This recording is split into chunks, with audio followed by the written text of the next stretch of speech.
ঝড় বৃষ্টির দাপটে কিছুদিন কমেছিল তাপমাত্রার পারদ, তবে বুধ এবং বৃহস্পতিবার তেমন একটা বৃষ্টির আশা নেই, যার ফলে তাপমাত্রা এক ধাক্কায় অনেকটাই বেড়ে যেতে পারে।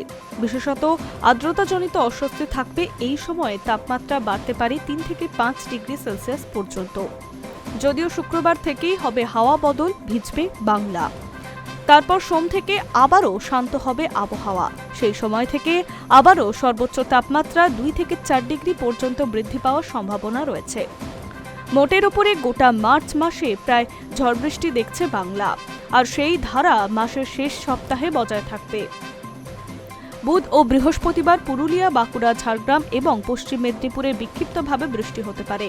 তবে কলকাতা সহ দক্ষিণবঙ্গের অন্যান্য জেলায় আবহাওয়া মোটের ওপর শুষ্ক থাকবে বলেই খবর। যদিও শুক্রবার থেকে সম্পূর্ণ বদলে যাবে পরিবেশ। এই সময় জেলায় জেলায় শুরু হতে পারে ঝড় বৃষ্টি। বিশেষত বাঁকুড়া, বর্ধমান, পশ্চিম বর্ধমান ও ঝাড়গ্রামে ঘণ্টায় 40 থেকে 50 কিলোমিটার বেগে ঝড় বইতে থাকবে। পাশাপাশি এই 4 জেলায় বজ্রবিদ্যুৎ সহ হালকা থেকে মাঝারি বৃষ্টিপাতের সম্ভাবনাও রয়েছে। এছাড়া শুক্রবার ভিজতে পারে কলকাতায় বৃষ্টির পাশাপাশি ঝোড়ো হাওয়া বইবার আশঙ্কা রয়েছে। অন্যদিকে হাওড়া, হুগলি, উত্তর 24 পরগনা, দক্ষিণ 24 পরগনা, পূর্ব ও পশ্চিম মেদিনীপুর, মুর্শিদাবাদ, নদিয়া এবং বীরভূমের কয়েকটি জায়গায় বজ্রবিদ্যুৎ সহ বৃষ্টি হতে পারে। সেই সঙ্গে 30 থেকে 40 কিলোমিটার বেগে বইতে পারে ঝোড়ো হাওয়া। এছাড়া শুক্রবার বৃষ্টির আশঙ্কা রয়েছে দক্ষিণবঙ্গের প্রায় সব জেলাতেই।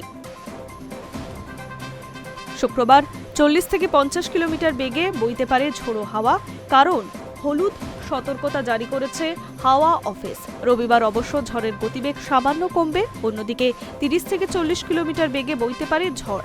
সেই সঙ্গে বৃষ্টি কমার সম্ভাবনা রয়েছে সোমবার পূর্ব বর্ধমান, পশ্চিম বর্ধমান, বীরভূম, মুর্শিদাবাদ, বাঁকুড়া, নদিয়ার কিছু অংশে বিক্ষিপ্তভাবে বৃষ্টি হওয়ার সম্ভাবনা রয়েছে। অন্য জেলা শুষ্ক থাকবে। দক্ষিণবঙ্গের মতোই উত্তরেও ঝড় বৃষ্টির পূর্বাভাস রয়েছে। শুক্র থেকে দার্জিলিংয়ের পাহাড় থেকে শুরু করে জলপাইগুড়ি, আলিপুরদুয়ারে ভিজতে পারে উত্তরের সব জেলা। তাই ওই সব অঞ্চলে যারা ঘুরতে যাচ্ছেন তারা অবশ্যই সতর্ক থাকুন। Hi news network.